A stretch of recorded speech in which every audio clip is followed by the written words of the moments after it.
বাংলাদেশের সামাজিক যোগাযোগ মাধ্যমে ছড়িয়ে পড়া একটি ভিডিও সাম্প্রতিক সময়ে ব্যাপক আলোচনার জন্ম দিয়েছে।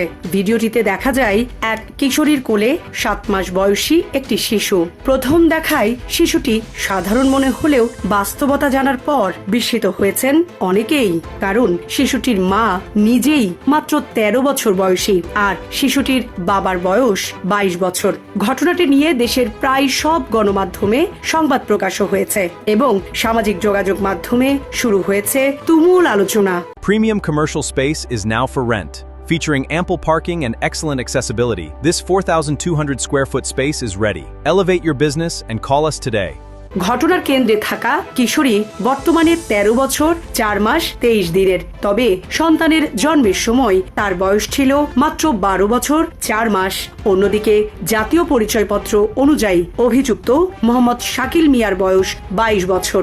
এত অল্প বয়সে একটি শিশুর মা হওয়ার ঘটনা সামনে আসতেই প্রশ্ন উঠেছে, কিভাবে এমন পরিস্থিতির সৃষ্টি হলো? পরিবারের ভাষ্যমতে ঘটনার সময় কিশোরীটি 7ম শ্রেণীতে পড়ত। তার বাবা জুয়েল খান একজন ড্রাইভার এবং মা সৌদি আরবে কর্মরত ছিলেন। সে সময় টিকটকের মাধ্যমে শাকিল মিয়ার সঙ্গে তার পরিচয় হয়। পরিচয়ের সূত্র ধরে দুজনের মধ্যে যোগাযোগ বাড়তে থাকে। কিশোরীর বাবা দাবি করেন, প্রথমে একবার 7 দিনের জন্য মেয়েকে নিয়ে যাওয়া হয়। তখন তিনি থানায় সাধারণ ডায়েরি করেন। পরে মেয়েটি ফিরে এলেও আবার কিছুদিন পর তাকে নিয়ে যাওয়া হয় এবং কয়েকদিন আটকে রাখা হয়। জুয়েল খানের অভিযোগ, তার মেয়েকে নোটারি পাবলিকের মাধ্যমে এফিডেভিট করে বিয়ে দেওয়া হয়েছিল বলে জানানো হয়, কিন্তু কোনো কাজের মাধ্যমে কাবিন হয়নি। তিনি বিষয়টি নিয়ে আপত্তি তুললে জানতে পারেন এমন বিয়ের কোনো আইনি বৈধতা নেই। এরপর থেকেই তিনি দাবি করে আসছেন তার অপ্রাপ্তবয়স্ক মেয়েকে ধর্ষণ করা হয়েছে।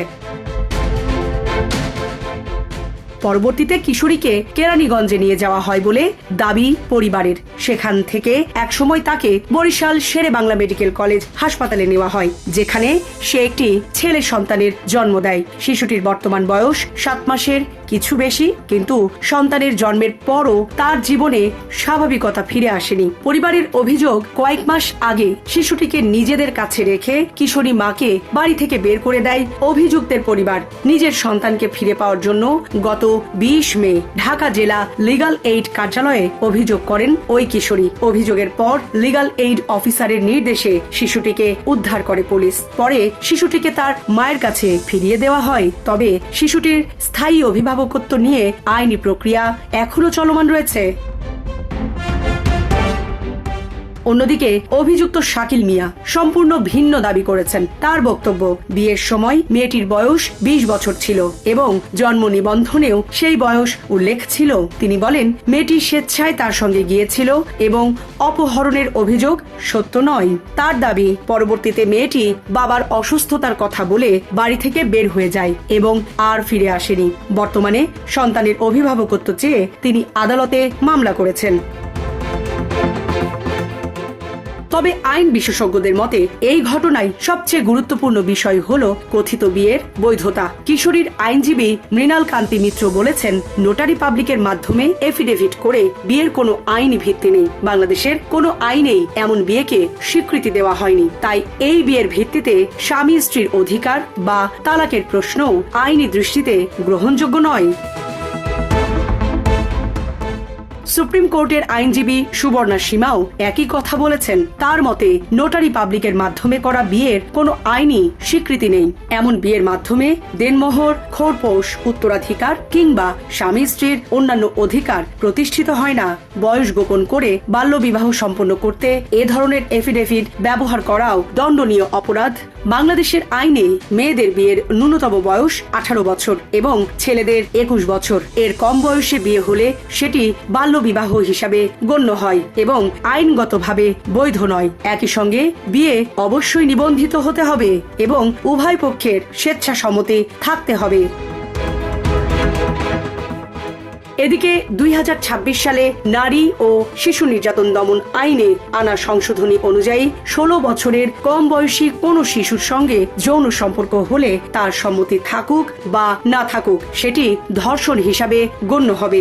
আইনজীবী মৃণাল কান্তি মিত্র জানিয়েছেন, এই ঘটনায় শিশু সহিংসতা দমন ট্রাইব্যুনালে মামলা করা হবে। নতুন আইনে প্রমাণিত হলে যাবজ্জীবন কারাদণ্ড কিংবা মৃত্যুদণ্ড পর্যন্ত হতে পারে এবং এ ধরনের অপরাধে আপোষের কোনো সুযোগ নেই। জীবন অবাক না করলে কে করবে? 28% মিল্ক ফ্যাটের অবাক করার সাথে ফ্রেশ মিল্ক পাউডার। জীবন অবাক করুক প্রতিদিন। 13 বছর বয়সী এক কিশোরীর মা হয়ে যাওয়ার এই ঘটনা শুধু একটি পরিবারের সংকট নয়, এটি শিশু সুরক্ষা, বাল্যবিবাহ, সামাজিক যোগাযোগ মাধ্যমের ঝুঁকি এবং আইন প্রয়োগের বাস্তবতা নিয়ে নতুন করে প্রশ্ন তুলেছে। একই সঙ্গে এটি মনে করিয়ে দিয়েছে যে অপ্রাপ্তবয়স্ক শিশুদের সুরক্ষা নিশ্চিত করতে আইন থাকলেও তার কার্যকর প্রয়োগ এবং সামাজিক সচেতনতা কতটা জরুরি। সামরিনা প্রীতি, ঢাকা এক্সপ্রেস।